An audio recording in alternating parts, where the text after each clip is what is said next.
दोस्तों, रोज़ाना कहानी में आप सभी का स्वागत है। आज की कहानी प्यार का झूठा नींव। एक लड़का था जो काफ़ी गरीब था। उसके पास ना तो कुछ खाने को था और ना ही रहने को घर था। वह अपने दोस्त के घर रहा करता था।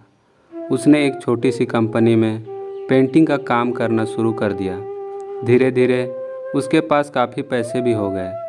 बाद में वह काफ़ी धनी भी हो गया, लेकिन अभी भी उसके अंदर कुछ कमी का एहसास होता था। जब वह छोटा था तभी उसके माता पिता इस दुनिया से चले गए थे। उसने कभी प्रेम को नहीं जाना था। एक दिन जब वह अपने किसी काम से बाहर गया था तो उसे एक लड़की दिखी जो कि काफ़ी अच्छी और खूबसूरत थी। उसको देखते ही इस लड़के को उस लड़की से प्यार हो गया। वह काफ़ी देर तक उस लड़की को देखते रहा। कुछ देर बाद वह लड़की वहाँ से चली गई। कुछ दिनों तक यह लड़का उस लड़की को खोजता रहा, लेकिन वह लड़की नहीं मिली। लेकिन वक्त ने उस लड़की से इस लड़के को मिला दिया। वह लड़की इस लड़के के घर काम की तलाश में आई थी। लड़के ने लड़की को तुरंत घर के काम के लिए रख लिया। जब वह लड़की इस लड़के से मिलने आई थी तो उस समय लड़के ने कुछ एक शब्द भी सही से नहीं बोल पा रहा था, जिससे लड़की को लगा कि यह लड़का तोतला है। लड़का भी जान गया था कि यह लड़की हमें तोतला समझ रही है। इसके साथ ही साथ यह लड़की समझ गई थी कि यहाँ लड़का इस घर का नौकर है, ना कि मालिक है। अब जब भी यह लड़का उस लड़की के पास जाता है तो तोतला बन जाता है। धीरे धीरे वह लड़की इस लड़के पर काफ़ी रहम खाने लगी।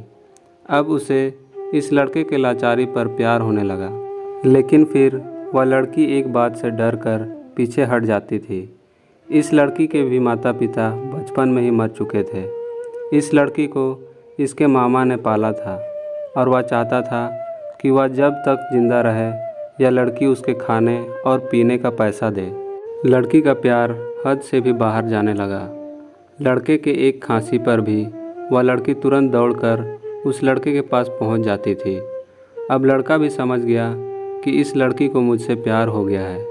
लड़का भी बहुत ज़्यादा उस लड़की से प्यार करता था। उसने पहले लड़की के बारे में सब कुछ पता किया। जब उसे सब पता चल गया तो वह बहुत रोने लगा, क्योंकि उसने तोतले होने का नाटक किया। अब वह दिन रात रोने लगा। लड़की अपने सैलरी में से लड़के की इलाज करवाने को कहती थी। एक दिन सुबह ही उस लड़की को पता चला कि वह लड़का हॉस्पिटल में भर्ती है। वह दौड़ते हुए जब हॉस्पिटल में पहुंची तो उसने देखा कि लड़का बेड पर बेहोश पड़ा है।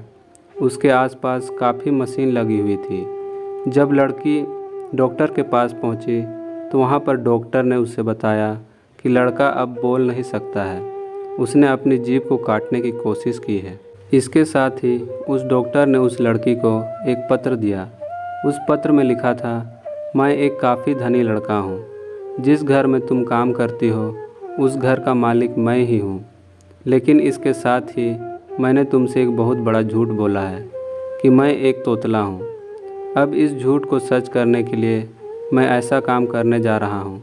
इसके साथ ही तुम मेरे घर से मेरे मैनेजर से पैसों को लेकर अपने मामा को दे देना और एक नई ज़िंदगी की शुरुआत करना। अगर हो सके तो मुझे माफ़ कर देना, तुम्हारा दोषी। इस पत्र को पढ़ने के बाद उस लड़की की आंखों में आंसू भर आए। वह दौड़ते हुए मंदिर में गई। उसने भगवान के सामने कसम खाया कि जब तक वह लड़का बोलने नहीं लगता है तब तक वह कुछ नहीं खाएगी, भले ही वह मर क्यों न जाए। इधर डॉक्टर भी उस लड़के की इलाज कर रहे थे। ईश्वर ने दोनों के मन की बात सुन ली और अब लड़का बोलने लगा, लेकिन वह अपनी याददाश्त को खो गया। अब उसे कुछ भी नहीं याद था। अब इसके बाद लड़की ने उसके याददाश्त के लिए काफ़ी कुछ किया, लेकिन याददाश्त ना आ सका। अगर प्यार की नींव को झूठ पर रखा जाए तो वह गिर ही जाता है। तो दोस्तों, आप सबको ये कहानी कैसी लगी कमेंट के ज़रिए बता सकते हैं। अच्छी लगी हो तो दोस्तों में शेयर करें और लाइक करना बिल्कुल ना भूलें। अगर चैनल पर नए हो तो सब्सक्राइब ज़रूर करें।